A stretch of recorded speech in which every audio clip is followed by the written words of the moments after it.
깨끗하게 조금 더 맑게 우리가 살고 있는 아름다운 이 세상 깨끗하게 조금 더 맑게 우리가 만들어요. 장준환의 스펙트럼. 안녕하세요, 장준환입니다.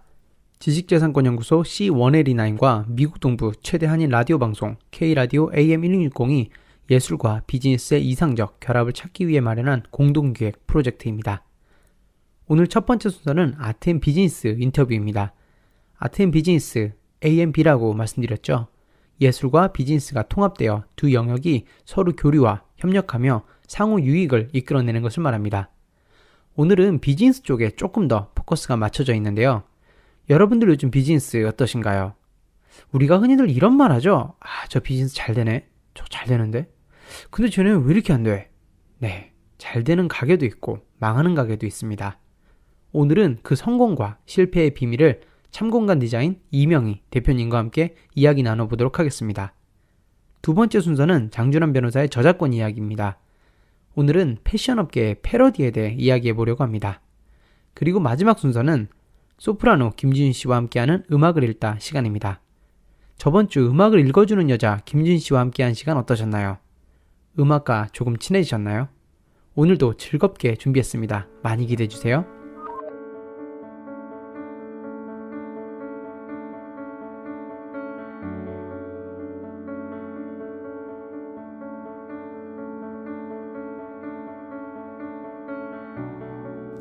장준환의 스펙트럼 아트 앤 비즈니스 인터뷰 시작하겠습니다.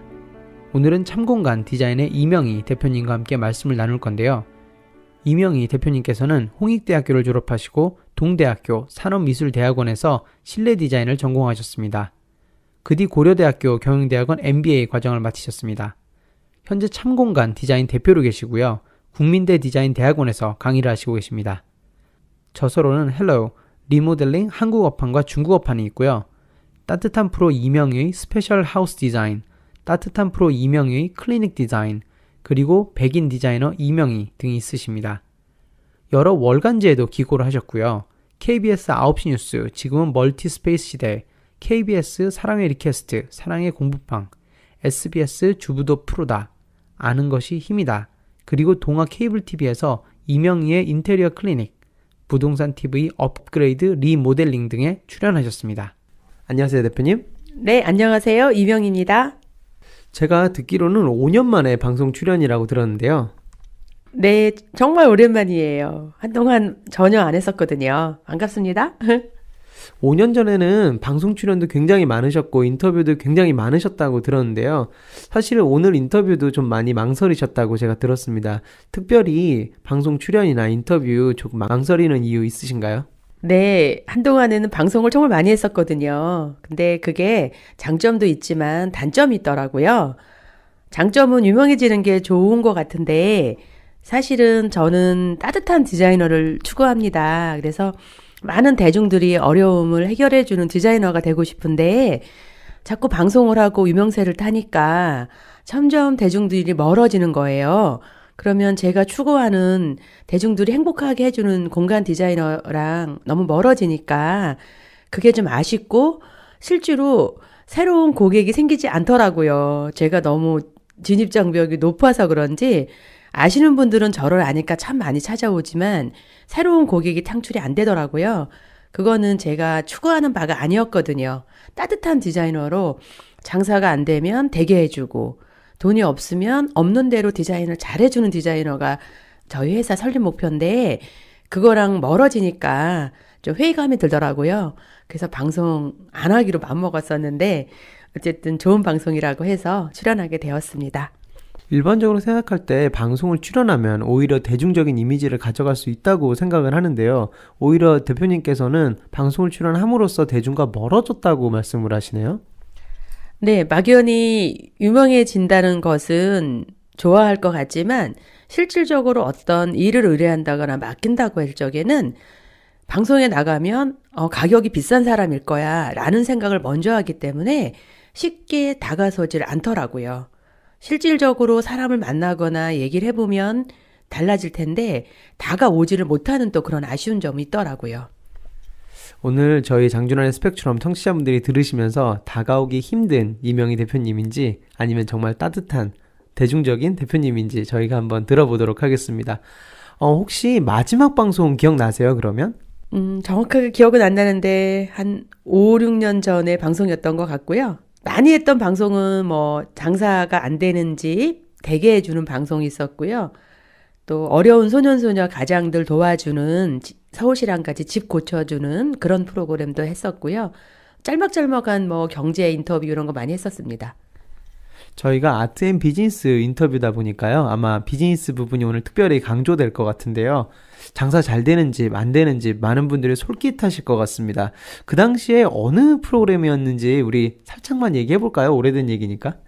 네, SBS 해결 돈이 보인다라는 프로그램이었었어요. 그리고 실질적으로 장사가 안 되는 집을 찾아가서 되게끔 해주는 그런 프로그램이었는데 그걸 통해서 정말 장사가 안 되는 집들을 되게끔 해주는 그런 사례가 되게 많았습니다. 특별히 기억나는 에피소드나 사례가 있으신가요? 정말 사례가 가슴 아프면서 가슴 따뜻한 두 가지 동시 의미를 가진 게 있었는데요.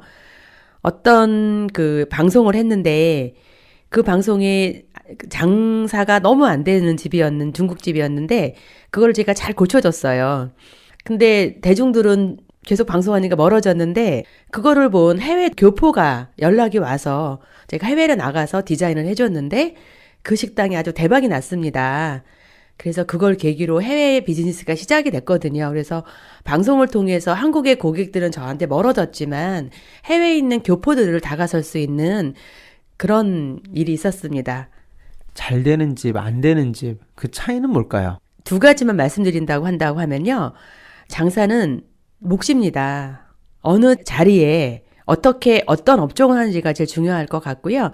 두 번째는 타겟이라고 볼 수 있어요. 화살을 쏠 때 타겟을 정확하게 바라보고 화살을 땡겨야 정확하게 맞는데 타겟이 너무 넓은 거예요. 그럼 장사가 안 되고요. 타겟이 누구인지만 분명하게 알고 그 사람들을 향해서 쏘면은 정확하게 맞춥니다. 그러니까 로케이션과 타겟이라고 말씀드리고 싶습니다. 로케이션이라는 거는 사실 금전적인 부분과도 직결되는 부분인데요. 많은 분들이 그런 생각하실 수 있을 것 같아요. 아니, 좋은 목에다가 장사를 안 하고 싶은 사람이 어디 있냐고요. 네, 너무 예리하십니다. 맞습니다. 로케이션은 자기 마음대로 할 수가 없어요. 예산에 맞게 작거든요. 그 다음에 또 나올 수 있는 게 그러면 그 자리가 안 좋으면 두 번째는 타겟과 포지셔닝인 거예요. 그건 뭐냐면은 여기의 수준을 어디에 맞출 것이냐. 근데 여기 다니는 공간이 소득 수준이 좀 낮다. 조금만 투자해서 최고의 수익을 낼 수 있는 자리다. 결국은 그 자리에 맞는 디자인을 찾아줘야 된다고 생각합니다. 그래서 예를 들어서 이면도로에 있는 가게다. 그러면 이면도로에 맞는 업종을 찾고 그거에 맞는 타겟과 포지셔닝을 낮춘다든지 그런 걸 철저하게 준비하시면 됩니다. 그리고 반대로 보면 또 제가 병원 인테리어도 많이 하는데 강남에서 창업한 병원이 돈 많이 벌 것 같으신가요? 아니면 지방에서 조그맣게 병원 하신 분이 더 건물을 빨리 질 것 같은가요? 왠지 그냥 생각할 때는 강남일 것 같은데요.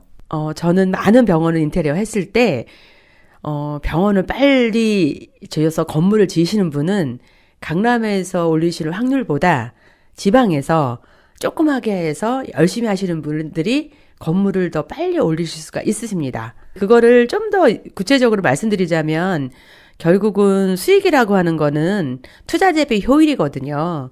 그러면 투자비가 많이 들어가고 고정 비용이 많이 나간다고 하면 아무리 많이 벌어도 나간 돈이 많기 때문에 수익이 떨어지는 거고요.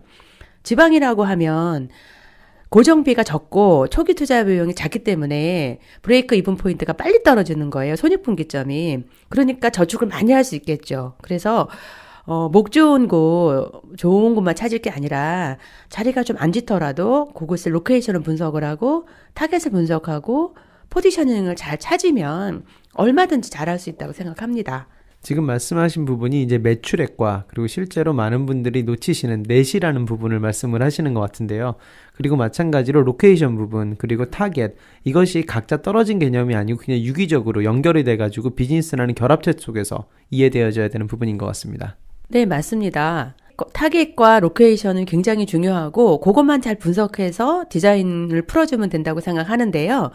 또 잘하려고 그러면 네 가지의 그 P라는 게 있습니다. 알파벳 P가 있는데요. 그 P는 프라이스, 프로덕트, 프로모션, 플레이스입니다. 근데 보통 디자인은 저한테 의뢰하실 적에는 플레이스만 얘기를 하시는 거예요. 공간 디자인만. 근데 저는 공간 디자인이라고 하는 거는 마지막 일이고요. 그 전에 그 로케이션과 타겟에 맞는 가격 정책을 어떻게 할 것인가, 중저가로 할 것인지, 박리담회로 할 것인지, 고가로 할 것인지 그 정책을 하고요. 그러면 거기에 있는 프로덕트는 어떻게 할 것인가, 제품을 어떻게 할 것인가에 대해서 맞추셔야 되고요. 그 다음에 중요한 거는 홍보의 시대입니다.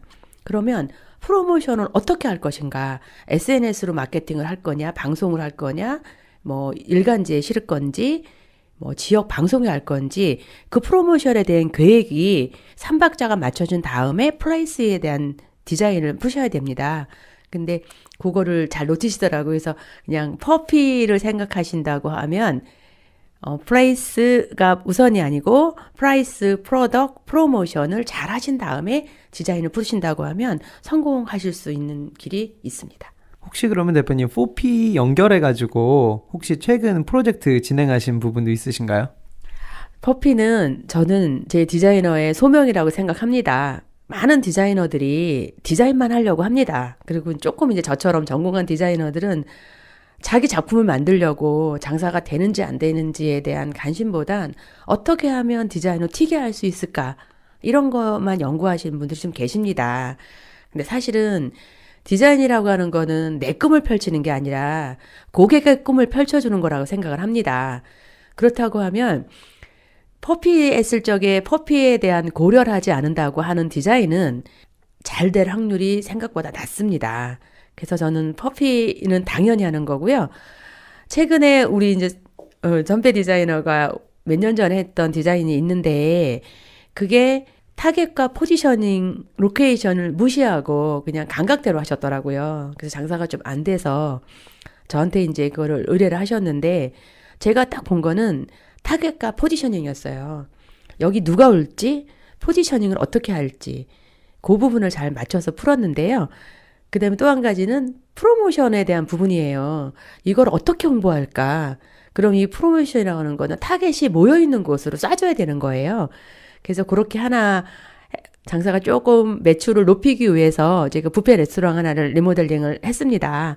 그래서 계속 이제 저는 또 체크를 하면서 디자이너로서 프로모션을 어떻게 도와드려야 되나 그걸 연구하고 있습니다. 지금 좀 전에 뷔페 프로젝트를 말씀하셨는데요. 그 부분이 4P에서 어느 부분이 좀 부족하다고 보셨었나요? 네, 사실은 거기는 이제 프라이스라든지 프로덕이라든지 이런 부분은 되게 잘 돼 있었어요. 그러니까 프로덕이라고 하는 건 음식이잖아요. 음식이 너무 좋은 거예요. 종류도 괜찮고 너무 좋고 가격도 그 강남의 그 지역치고는 굉장히 합리적인 가격이었어요. 너무 괜찮았거든요. 근데 아쉬웠던 거는 플레이스, 디자인이 잘못됐었어요. 왜 잘못되었냐면은 거기 있는 그 타겟층이 직장인 젊은 사람들이 좋아하는 곳이었거든요. 그런데 이 안에 쓰여진 색상이나 디자인은 요즘에 유행하는 그 키즈 카페에서 많이 쓰는 컬러가 있습니다. 그러니까 좀 오렌지, 옐로우, 연두색 이런 색깔은 굉장히 정서적으로 좋은 색깔이긴 하지만 직장인들이 많이 좋아하는 그런 컬러는 아니었거든요. 그래서 플레이스 디자인이 타겟이랑 멀어져 있었어요. 그러니까 원색에 가까운 색깔을 많이 쓴 거죠. 근데 직장인들이라든지 이런 분들이 원색 많이 쓴 식당에 가서 있으면 되게 눈이 피곤하거든요. 그리고 포지셔닝으로 봤을 때 가격 대비 효율이 좋게 하려고 하면 실질적으로 내는 가격보다 그 가격보다 조금 포지셔닝을 높게 디자인을 하셔야 되는 거예요. 근데 너무 높게 하잖아요. 그것도 안 됩니다. 직장인들이 가서 조금 만만해서 약간 편안해야 되는데 여기를 호텔 수준으로 디자인을 해놓으면 잘 될까요? 안 됩니다. 조금 빈 구석이 보여야 직장인들이 편안하게 하는 겁니다. 그래서 그런 부분에서 전에는 잘 디자이너 분께서 디자인은 좋았지만 그런 걸 놓친 것 같아서 제가 그 리모델링의 포인트는 타겟과 포지셔닝을 맞췄던 거였는데 직장인들이 좋아하고 편하고 조금은 만만해 보이고 그렇게 디자인을 했고요. 근데 두 번째는 또 예산에 대한 부분이에요. 아무리 디자인을 잘 해놔도 결국은 브레이크 이븐 포인트가 잘 떨어져야 되는데 많이 투자를 하게 되면 언제 떨어집니까, 이게. 그래서 그것도 주어진 기간 동안에 주어진 돈을 가지고 잘 쓰게 해주는 게 그게 디자인 역할이라고 하면 그것도 굉장히 일주일 남짓한 기간 동안에 300평을 리모델링을 하면서 주어진 예산을 썼기 때문에 아마 브레이크 이븐 포인트가 빨리 떨어질 것 같고요. 그리고 타겟과 포지셔닝을 향해서 프로모션을 제가 좀 도와드릴 것 같아요. 그러면 프로모션의 방법도 아무한테나 하는 게 아니라 타겟이 정확하게 맞을 수 있는 곳을 제가 도와드릴 것 같습니다. 말씀하신 부분이 이제 코렉티브 액션일 것 같고요. 그 중에 한 가지가 리모델링일 것 같습니다. 대표님과 조금 인터뷰를 진행하다 보니까 왜 대표님이 5년 전에 방송국 섭외 1순위셨는지 그것을 제가 알 것 같습니다. 그 당시에 정말 방송 많이 하셨더라고요. 그 중에서 제가 특히 기억에 남았던 게 CEO 특강이거든요. 네, CEO들이 모여서 이제 특강 듣는 프로그램이었어요. 그래서 저도 이제 분야별로 전문가들이 강의를 하는데 인테리어 리모델링 전문가로서 특강을 요청을 받았었죠. CEO들이 공부하고 강의 듣는 프로그램이 생각보다 많거든요. 근데 사실은 이거 강의하기가 정말 힘든 게요. CEO 특강이에요. 학교에서 강의할 적에는 학생들 가르치는 거 제일 쉬워요. 정확한 목표가 있으니까. 정확한 타겟이 있는 거죠. 학생이라는. 근데 CEO 특강을 제안을 받고 하게 되면 너무 광범위한 거예요. 들으시는 분이. 그러니까 타겟이 너무 넓은 거예요. 그래서 그때 어떤 분들한테 이게 확실하게 임팩트 줄 수 있을까? CEO들도 굉장히 층이 넓으시잖아요. 그래서 그때 제가 정한 주제가 뭐였냐면, 장사가 잘 되는 곳은 이유가 있다. 건물 임대가 잘 되는 곳, 안 되는 곳, 망하는 건물, 안 망하는 건물. 요런 걸 가지고 강의를 했었어요.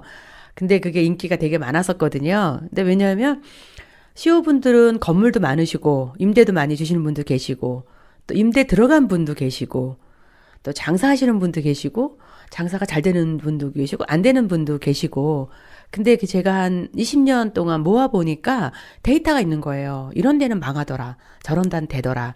그런 것에 대한 노하우를 가지고 강의를 했는데 참 좋아하시더라고요.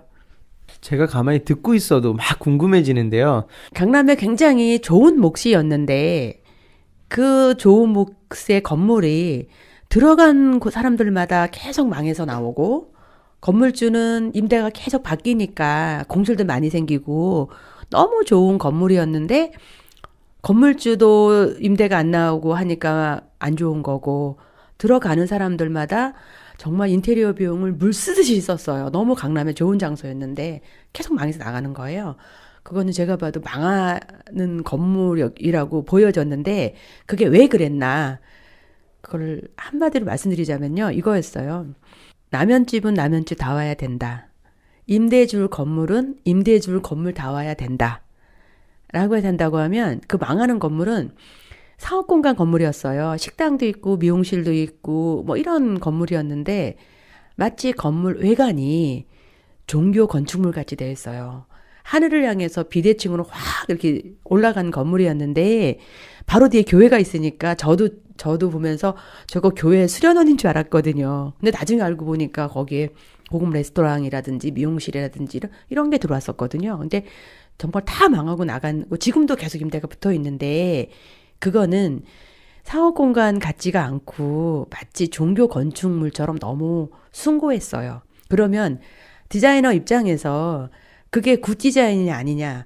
디자이너 입장에서는 굿 디자인이었어요. 그래서 우리가 착각하는 거는 굿 디자인이 곧 잘 되는 상업성과 연결된다. 잘 되는 임대랑 연결된다. 그거 아닙니다. 공간의 목적에 맞게 디자인을 해주는 게 그게 굿 디자인이라고 생각한다면 거기는 그게 안 된 거죠. 그리고 아쉬운 거는 디자이너들한테 좀 이 방송 들으면 저도 이제 20년 넘게 했으니까 말하자면 디자이너들은 자기가 하고 싶은 디자인을 하기 전에 정말 고객이 뭘 원하는지 이 건물의 본질이 뭔지 수익이 목적인지 임대가 목적인지 상징적인 게 목적인지 그런 것에 대한 철저한 분석 후에 해줬으면 좋겠다고 생각합니다. 정말 많은 분들이 오늘 방송 들으시면서 생각 많이 하실 것 같아요. 디자이너분들도 전문가시니까 본인의 어느 정도의 욕심이 있잖아요. 사실 프로젝트 들어갈 때 이렇게 하면은 정말 이쁠 것 같다라는 디자이너로서의 분명한 욕심이 있을 것 같고요. 또 그거와 함께 비즈니스 인트레스트도 어느 정도 맞춰가야 되는 건데요. 제가 이제 학교에서 수업할 때 첫날 디자인 전공한 학생들한테 첫날 질문이 이겁니다. 디자인과 순수미술의 차이가 뭐냐라고 질문을 합니다. 그러면 쭉 질문을 하는 걸 보고 제가 정해줘요. 너는 디자인을 해라. 너는 순수미술 하라라고 정해주는데 그거는 그만큼 다르기 때문이에요. 그러니까 순수미술은 그림을 그리거나 조각을 하거나 이런 걸 순수미술이라고 하고 디자인은 뭐 인테리어 디자인, 제품 디자인, 자동차 디자인을 디자인이라 합니다. 이 차이가 뭐라고 생각하십니까? 실용성을 좀 더 본다 안 본다의 차이일까요? 방송 진행은 아무나 하는 거 아닌 것 같습니다. 거의 80점 맞으셨는데요. 네, 맞습니다. 디자인은 항상 목적이 있어요. 그 목적을 이룰 수 있게끔 도와주는 거예요. 그러니까 실용성에 가깝게 해주는 경우가 많은 거고요. 그다음에 순수미술은 작가가 하고 싶은 대로 하는 거예요. 자기 정신세계를 표현을 해주는 거예요. 그게 누가 그림을 걸지, 이걸 누가 사갈지 생각하는 게 아니라 그냥 자기 정신세계를 표현을 하는데 그게 사람들하고 잘 맞으면 유명하게 되는 거고 안 맞으면은 유명해지지 않고 그냥 가는 거예요. 그렇지만 디자인은 처음부터 쓸 대상이 있고 목적이 있어요. 그거를 잘 도와주는 일이 디자인입니다. 그중에 실용성은 반드시 들어가야 되는 거고요. 그렇다고 하면은 당연히 거기에 맞춰서 디자인 꿈을 펼치는 거지 내가 하고 싶은 대로 하는 것을 했다면 순수미술을 했을 거예요. 근데 저는 개인적으로 제가 순수미술을 하기에는 좀 달란트가 부족한 것 같기도 하고요. 달란트가 부족하지만 디자이너는 노력을 하면 할 수가 있는 직업이거든요. 그러니까 많이 준비하고 공부하면 거기에 약간의 창의성을 보태면 잘 될 수가 있거든요. 그러니까 저는 좀 부족해서 노력해서 하는 작업이 파인아트보다는 순수미술보단 디자인이 난 것 같아서 한 거고요. 그렇지만 공간에 따라서 여기는 디자이너 꿈을 펼칠 수 있는 데가 있어요. 그런 데는 과감하게 창의력을 제가 몰아붙이는 편이고요. 그렇지 않고 실용적인 부분이라든지 타겟과 포지셔닝이 정확하게 필요한 부분이라고 하면 프로젝트를 처음 봤을 때 그걸 분석을 해서 하는 거고요. 정말 좋은 거는 이거죠. 제 작품성과 상업성이 딱 맞아서 떨어질 때가 있어요. 그거는 몇 년에 한 번 나옵니다. 생각보다. 그렇지만 끊임없이 디자이너는 주어진 목적에 최선을 맞춰주는 일이라고 생각을 하고 그 안에서 꿈을 펼치는 직업으로 생각하기 때문에 제 작품 그렇게 막 작품성이 100점이다라고 하지 않아도 상업공간은 장사가 잘 되면 좋고 로펌은 변호사님들이 잘 일을 하시고 의뢰인들 행복하면 되는 거고 주거 공간은 사는 사람 행복하면 되는 거고 라고 생각하기 때문에 그게 제 꿈이기 때문에 일치한다고 보여집니다. 대표님께서 말씀하신 부분이 그렇다면 디자인은 처음 시작 포인트가 양방향인 거고요. 그 다음에 순수미술은 처음 시작 포인트가 일방이네요. 하지만 그 순수미술이 성공하기 위해서는 그것조차도 양방향이 돼서 커뮤니케이션이 필요한 거네요. 네, 방송 진행은 정말 아무나 아시는 것 같지 않습니다. 별걸 다 아십니다. 정확하게 맞으시고요. 그리고 전 개인적으로 이렇게 양방향을 잘했던 좋은 사례가 하나 있어요. 그걸 소개시켜도 될까요? 네, 정말 궁금한데요. 네, 제가 한동안에 방송도 많이 하고 일을 많이 했던 시절에 그 방송을 오히려 한국에서는 우리 고객들이 올라가기가 힘든 디자이너니까 멀리 했지만 해외에서 제가 했던 그런 사례들을 보고 맨하탄에서 연락이 와가지고 제가 가가지고 성공을 시켰던 사례가 있습니다. 근데 그 사례는 뭐였냐면요. 정확한 위치에 맞는 타겟과 포지셔닝을 정해서 풀어놨던 사례가 있습니다. 요즘에 뉴욕에서 가장 핫한 식당이 이제 미스코리아라는 식당이에요. 누가 미스코리아 출신이 하는 거냐라고 물어봐서 더 유명해졌는데 그건 아니었고 그리운 미스코리아. 이건 시작부터 맨하탄에 있는 많은 타겟층들이 그리워하는 한국에 대한 정서를 불러일으키는 걸로 시작했던 디자인입니다. 그리고 그 맨하탄에서 많은 사람들이 세 계층으로 되어 있는데 1층에는 누구나 쉽게 들어가서 좀 만만해 보이게 했어요. 그 다음에 퍼피에서 프로덕트 같은 경우는 굉장히 다양하게 했어요. 그냥 편안하게 만만해 보여 딱 들어가도 메뉴가 너무 많고 편안한 게 많아서 쉽게 골라할 수 있는 그런 메뉴로 저희가 디자인을 했고요. 그 다음에 층별로 그 세분화를 했습니다. 그거는 타겟층을 나눴어요. 그래서 좀 높은 타겟층, 1층은 대중의 타겟층, 그걸 나눠가지고 디자인을 했는데 지금은 맨하탄에서 가장 핫한 미스코리아라는 식당이 되어 있는데 제가 생각해봐도 프로덕트과 플레이스, 프로모션, 프라이스 적절하게 잘 계획된 제 아주 소중한 의미 있는 작품이라고 생각합니다. 그리고 개인적으로 제가 맨하탄을 되게 좋아하는데 오래전에 맨하탄을 여행을 하면 자존심이 너무 상했어요. 왜 상했냐면 거기가 이제 엠파이어 스테이트 바로 옆에 있는 코리아 스트리트인데 전 세계 많은 여행객들은 그 거리를 보면서 마치 한국의 수준이 저럴 것이라고 오해를 하시는데 거기는 굉장히 생각보다 좋은 지역인데 맨하탄에서 많이 낙후되어 있었어요. 그래서 저는 속상해서 맨하탄을 여행하는 객들이 이 스트리트를 보면서 한국의 자부심을 느끼게 했으면 좋겠다고 생각을 했었거든요. 근데 마침 그런 생각에 동의하신 이 미스코리아 CEO께서 맞짱을 뜨신 거예요. 맞다. 이 거리를 좀 살려보자. 그래서 두 여자가 만나서 디자인을 열심히 했는데 그 미스코리아 자체도 굉장히 유명해졌지만 디자인을 도입을 하니까 그 거리 자체가 요걸 보면서 서로 디자인 경쟁이 붙었어요. 그래서 그 거리 자체가 10년 전이랑 비교해서 굉장히 고급져지고 좋아지고 있거든요. 그래서 디자이너로서 보람을 느끼는 거는 이렇게 제가 가진 노하우를 가지고 그 거리도 살아서 한국의 자존심도 좀 살려주기도 하고 매출이 잘 올라서 최고의 식당이 되기도 했고 해서 제가 굉장히 보람을 느끼고 있습니다. 지금 대표님이 말씀해주신 부분을 문화 콘텐츠로 이해할 수 있을 것 같습니다. 디자인이 들어감으로써 문화의 거리가 생기고 그것이 세계인의 마음속에 한국이라는 곳이 조금 더 고급스럽게 인식될 수 있다라면 그것 자체가 상당한 문화 콘텐츠라고 저는 생각을 합니다. 네, 맞습니다. 그 디자인의 제일 중요한 거는 한국적인 컨텐츠를, 문화적인 컨텐츠를 그대로 옮겨놓은 거예요. 그래서 그게 실질적으로 한국 사람들이 많이 올 것 같지만 또 프로모션 부분에서 외국인을 상대로 마케팅을 합니다. 문화를 한국 사람들이 너무 잘하고 있기 때문에 맨하탄의 중심에서 세계인을 상대로 지금 프로모션을 하고 홍보를 합니다. 그래서 세계인들이 많이 오거든요. 그래서 그 부분에 대해서도 굉장히 만족해 합니다.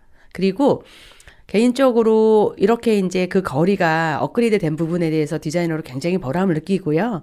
대표님과 인터뷰를 진행하다 보니까 시간이 벌써 이렇게 됐는데요. 5년 전에 대표님이 계셨고요. 그리고 다시 방송을 시작하시는 또 대표님이 계시고요. 앞으로 5년 어떤 이명희 대표님 저희가 기대해 보면 될까요? 네, 개인적으로 글로벌 세상입니다. 해외 프로젝트 전 세계 일하기 너무 편하거든요, 요즘에. 전 세계에 한국의 문화를 심어주는 문화 전도사 디자이너 이명희로서 계속 잘 달려오고 싶고요. 또 한 가지는 제가 가장 행복했던 시절은 저소득층 자녀를 위해서 공부방을 만들어주고 소외계층 여성들을 위해서 공간을 만들어주고 했던 시절이 있었어요. 서울시 후원을 받아서.